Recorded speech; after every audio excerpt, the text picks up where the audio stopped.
Good day, I'm Stacey Ann Smith and this is your Jis News for February 5.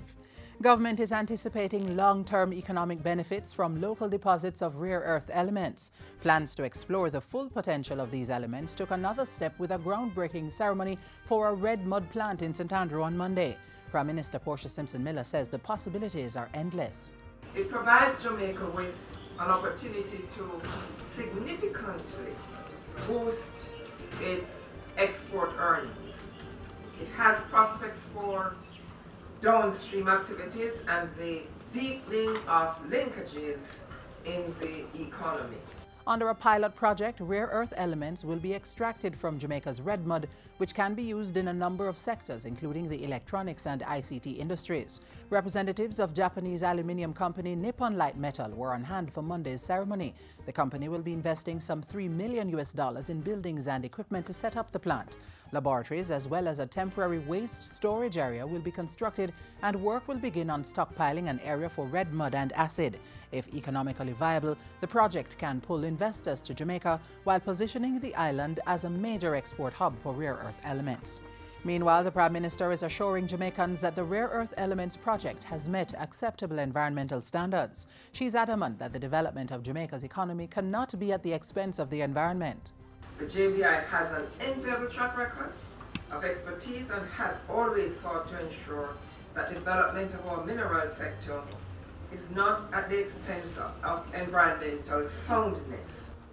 Our exploitation of our raw materials cannot jeopardize our environment. I have made it clear to the Cabinet that every care must be exercised as we seek to commercially exploit our rare earth elements.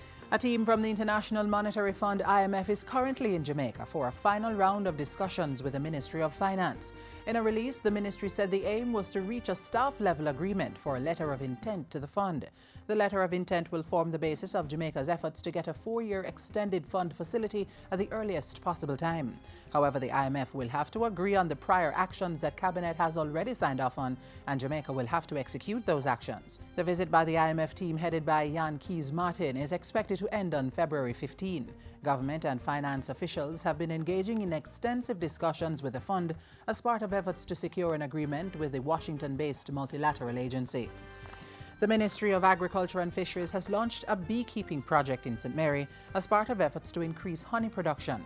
Speaking at the recent launch, Agriculture Minister Roger Clark said the 4 to 6 month project would benefit 20 new bee farmers.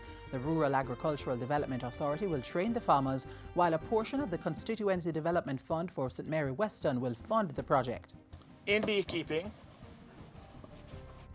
all kinds of things are possible. The value added, endless. Nobody even mentioned about queen bee rearing. We have to find ways and means to upgrade our queen bees because we want maximum production and productivity. At the end of the project, farmers are expected to have at least 100 colonies of bees, which will provide an outlet for other farmers to become involved in beekeeping. As the Reggae Boyz gear up to face Mexico in the final phase of CONCACAF World Cup qualifying, the Prime Minister is calling on Jamaicans to support the national squad. Jamaica is eager to stand behind and with you again on this next leg of your journey. You, the Reggae Boyz, have also been an element of our national life that has captured the imagination of the world. The Prime Minister's comments followed the signing of a $1.6 million sponsorship deal between the Jamaica Football Federation and Coca-Cola. The arrangement is scheduled to last for 6 years.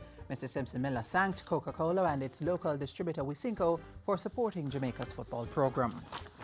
And government has pledged to support the music industry as the sector celebrates Reggae Month. Through Minister with Responsibility for Sports, the Prime Minister has called on Jamaicans to use the sector as a wealth creation tool. Most of the inroads of Jamaica culture have come as offshoots of the success of our music. Reggae is already a global brand. Now we must reclaim it as a Jamaican brand. Mrs. Nita Headley was speaking at Sunday's ecumenical service at the Edna Manley College.